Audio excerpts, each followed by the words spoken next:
Esta fin de semana comenzaron en Abu Dhabi as Series Mundiais de Triatlón, unha competición que se disputará ao longo de 6 meses en grandes cidades de todo o mundo. En total serán 7 citas, cuxa final disputarase en Pontevedra. A Boa Vila izou este fin de semana a bandeira para presentarse como sede oficial da gran final. Unha cita que pode achegar, nós esperamos que máis, cando menos 12.000 persoas de todo o mundo que se van a chegar a Pontevedra en setembro. Hoxe imos izar a bandeira, unha bandeira coa que hai 10 anos nin siquiera podíamos soñar. Dentro de 200 días, a cidade de Pontevedra vai a ser a capital mundial do triatlón. A capital mundial.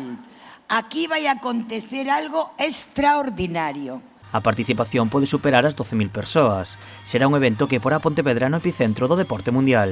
Dun premio á constancia e ao esforzo de todos os que teñen posto o seu grao de area, non, para ir facendo pois copas de Europa, campeonatos de España, copas do mundo, Mundial Multisport, Mundial de Duatlón, e ahora vamos a chegar ao máximo. Gran regalo para la ciudad de Pontevedra y para los deportistas gallegos, sobre todo los triatletas que vamos a tener la oportunidad y queremos competir aquí, ya sea disputando la gran final o el Mundial Sub-23, como podría ser en mi caso.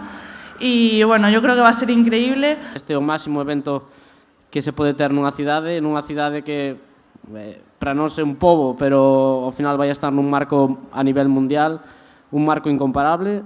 Ao ser a final das Series Mundiais, o evento puntuará dobre, o que será clave para os deportistas que aspiran a clasificarse aos Xogos Olímpicos de París 2024. Todo o mundo vai disfrutar dun evento único, o evento, como decía, máis importante do triatlón mundial neste ano, nun ano preolímpico, que é un aliciente extra, e nada, todos o disfrutaremos e estou seguro que vai ser un éxito.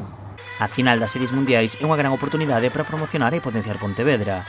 Ademais dos 12.000 competidores, agárdase que visiten a vila ese fin de semana milleiros e milleiros de persoas. Quedara mallao.